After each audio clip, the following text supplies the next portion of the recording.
Welcome to County Connections, brought to you by the County Commissioners Association of Pennsylvania. I'm Lisa Schaefer, CCAP's Executive Director. County Connections is designed to help you understand the important services Pennsylvania's 67 counties provide to your communities every day on a daily basis. Today's show focuses on the important responsibilities our counties have to make sure that we are running fair, secure, and accurate elections. Joining me here in the studio today, Montgomery County Commissioner Ken Lawrence, York County Commissioner Julie Wheeler. Thank you so much for joining us today. Welcome.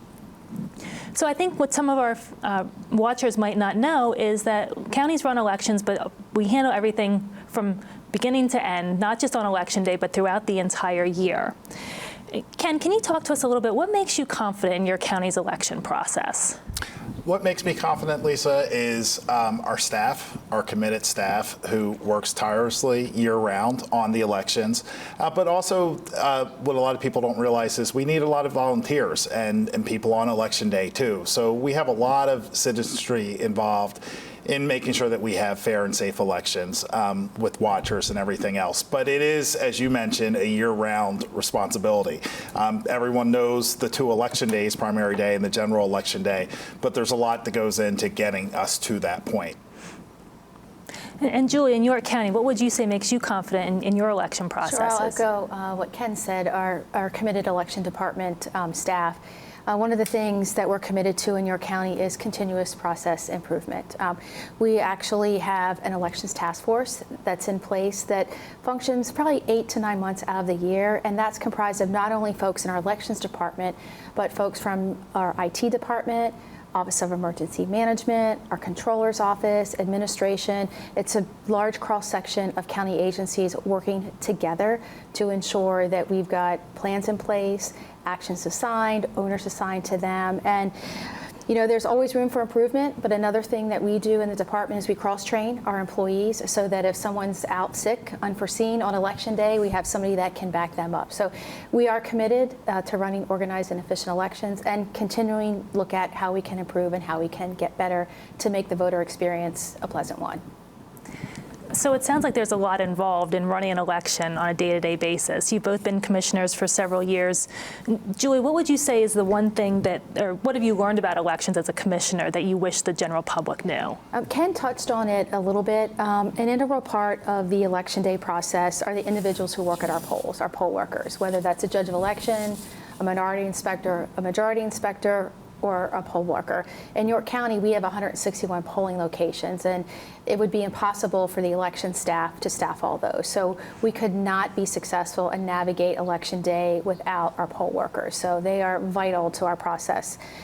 I would add that these individuals that work at the polls, they're on the front lines, and they are easy targets for voters who are frustrated with the process, frustrated with the election laws, and like the poll workers, our election staff and the commissioners, we don't make the rules. The rules and the guidelines are set by the folks up in the state. So that is one thing that, you know, the more we can communicate out to folks, it's not the folks in the polls that are working. They're just there to serve and follow the guidelines as they're set forth. And I think elections departments are doing their best, and Ken alluded to that as well, to navigate the guidelines and the laws and the ever-changing nuances that are set our way via the court. So it's a playing field that's got a lot of balls on it, and I believe our elections departments across the Commonwealth do their best to navigate that. How about you, Ken? What would you say? What have you learned while you've been a commissioner about the elections process? That they're complicated. It takes, and you can't wait until the day before election day to do it. Like, we're on calls now. And with mail-in voting, we've actually have 2 elections now. I mean, we have the mail-in voting, but then we have the in-person election too. So we've had to adjust to that. We've had to improve as well to make sure that we have enough staff to handle both of those responsibilities. And really, our voter services department is working on it. But as Julie said, our whole county government is involved to some degree on election day to make sure that all those moving parts come together. Great. Well, let's talk a little bit more about Election Day. I mean, we all want our voters to know that our elections are fair and secure and accurate, and everyone wants to know that their vote is counted properly. But we know that there's been a lot of questions in recent years, especially about how that happens. So what would you say, Ken, to those who have questions about the process? Where can they go? Where can they get information? What should they do if they want to know more? Well, I know for Montgomery County, and I think for other counties as well, we're trying to get information out there. We have instructional videos on our website that people can go to actually see how that process works. It's not some mysterious dark room. There's a lot that goes into it. To some degree, I think it's good that there's more interest in this now, but I just hope that people will take the time to actually educate themselves and get the facts about how the elections are actually run, how ballots are handled, and not look for fictitious documentaries that will give a different slant to things. It's very different than how it's run in Montgomery County, and I'm sure in York as well. So. I would just add one of the things that we do in York is, especially for Election Day, we engage our Office of Emergency Management, our Sheriff's Department, and our District Attorney's Office. We actually have an emergency action plan that we put in place, kind of that's the pregame. But certainly on Election Day, all of these county agencies are working together to ensure a positive voter experience. And much like Montgomery County, we have frequently asked questions on our website. We have videos out there. Certainly our staff are always available to answer phone calls and emails regarding the process. It is very complicated, and it's still very labor intensive. And we are humans, and humans do make mistakes. And we do our best to learn from those mistakes and put measures in place so that those mistakes don't happen again. We also have watchers from both parties who are watching the whole process. And if we don't have watchers from both parties, then we're not counting. So we work with our political parties during election night too, during the whole canvassing and counting of the ballots. And as I said, if we don't have watchers from both parties there, then we're not counting ballots. Yeah.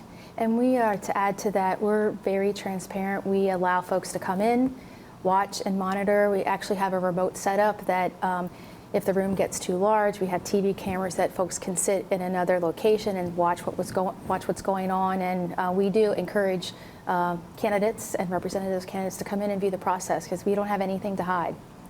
So as we said, elections go beyond Election Day. You're doing a lot of work leading up to them, a lot of work afterward.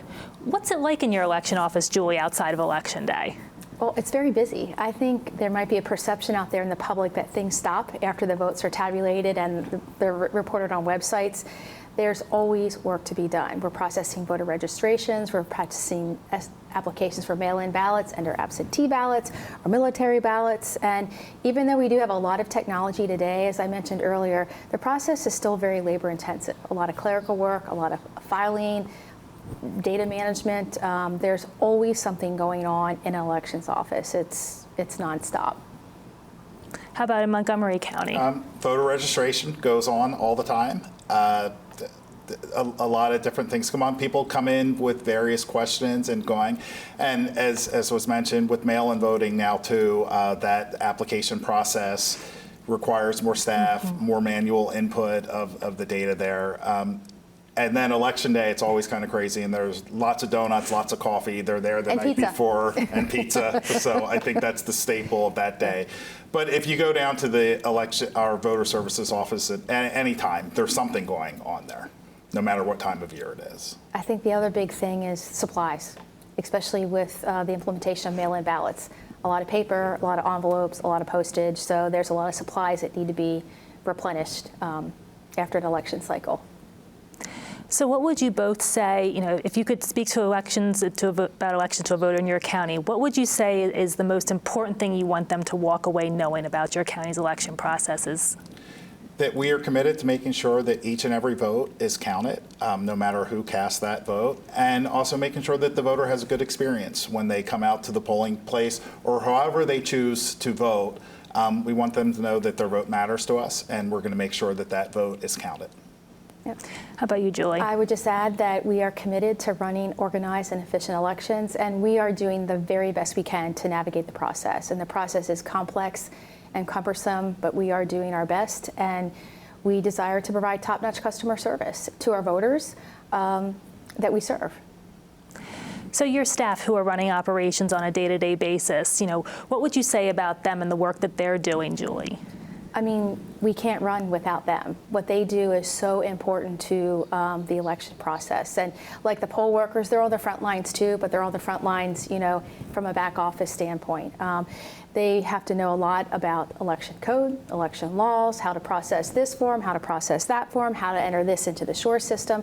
It's very complicated and it is very labor intensive, and I think they do an outstanding job. I think each one of them are committed to doing their very best and ensuring every vote gets counted and everyone that wants to vote is able to vote. You've both mentioned poll workers several times. Do you have enough poll workers? If there's an opportunity, how would the public get involved in something like that? We're continuously looking for new poll workers. I mean, things happen, people change, and you always need backups as well. One of the things that we saw post-2020 is in Montgomery County is a lot of new people have stepped forward.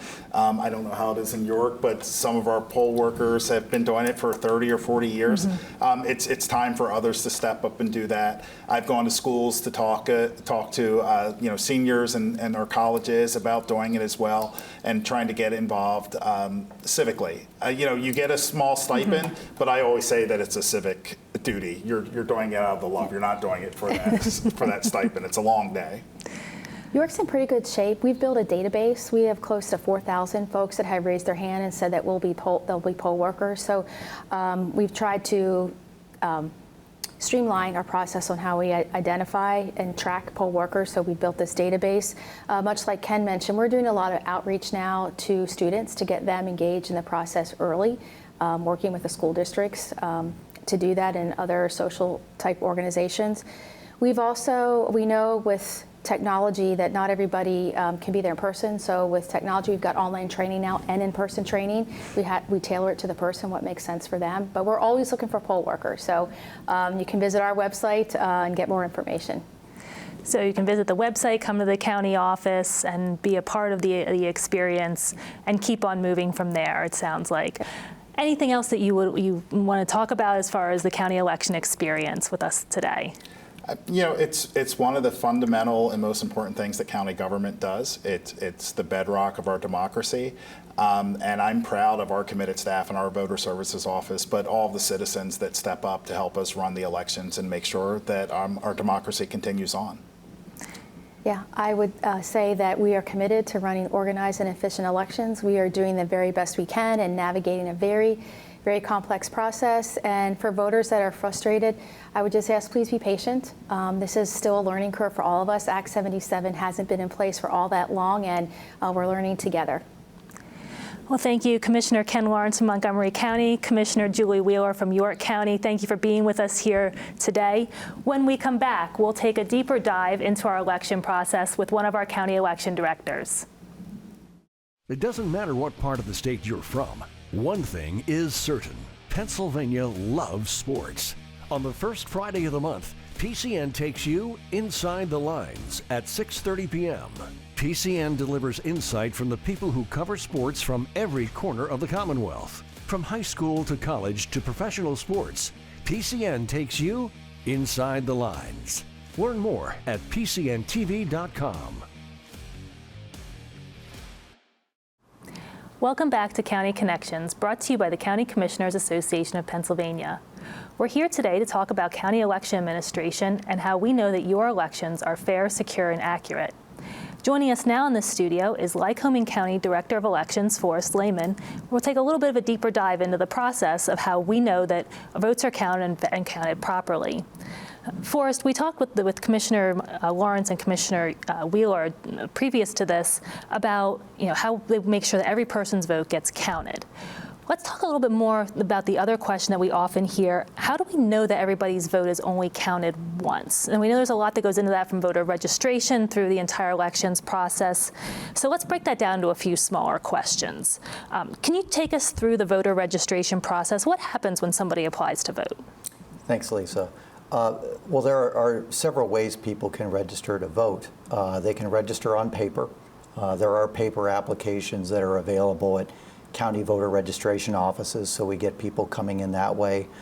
People can register at many other state agencies on paper forms.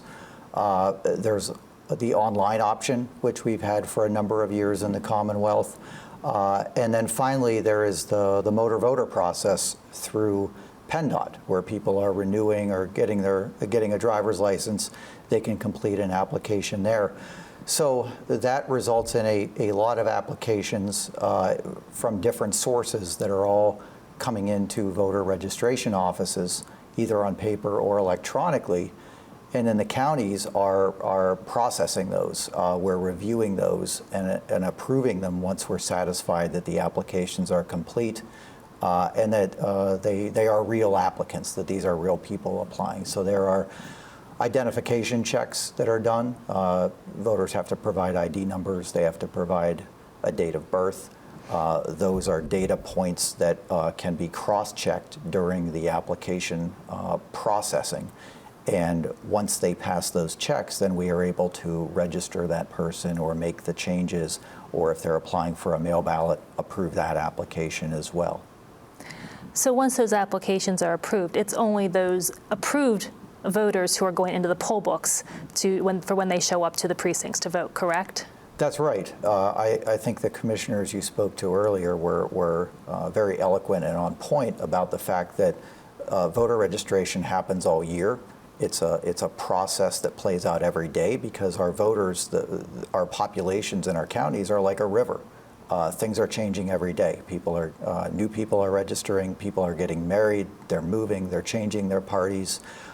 When voters die, we have to cancel them. All that work that we do all year long is preparatory to the moment when, as you mentioned, we print poll books for the election. We want to make sure those poll books are as accurate as possible, that there is an accurate a reflection as possible of who is registered, who is eligible going into the primary or the November election. So let's talk a little bit then about those election days, Sure. the things that go on. So we talk about voter registration, the voters have to be in the poll books. When they show up to the polls and they see the machines, they see their ballots, and they vote and they cast their vote. So what happens? How are those machines and those ballots stored, both leading up to Election Day and then once those ballots are cast? Well, the equipment is maintained throughout the year at the county. We test it before the election, and after the testing is complete, it is sealed. And every voting system that is used in the Commonwealth is a little different. We have about 5 different voting systems in the Commonwealth, but they all are able to be locked and sealed via various means. And so there can be locking compartments. There can be places where what are called security seals are attached. So it might look just like a zip tie, but it has a unique number on it. And in our county, and I believe in all the others in different ways, we document those seal numbers. That's how we practice what is called chain of custody. So the machine is sealed, the seal numbers are applied, they're known, they're reported to the poll workers. So when the poll workers get that equipment and they're using it, they can look at that seal number and know that it matches what we told them to expect to see, and they know that that equipment is intact since we passed it to them.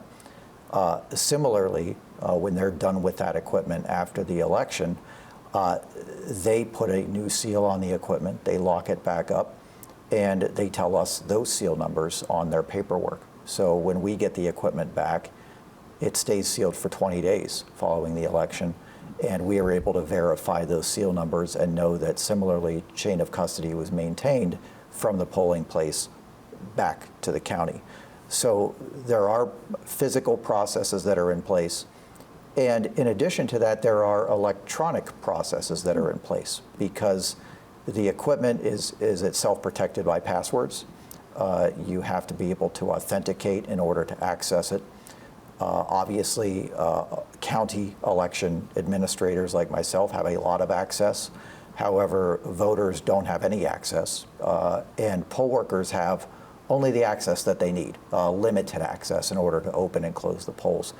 So it is a combination of physical and electronic safeguards that is in place around the ballot scanners, the ballot marking devices for voters with disabilities, all of that equipment that is sent out to the polling place. And this testing and sealing all of these processes, that's something that takes place before every election. That's right, every election.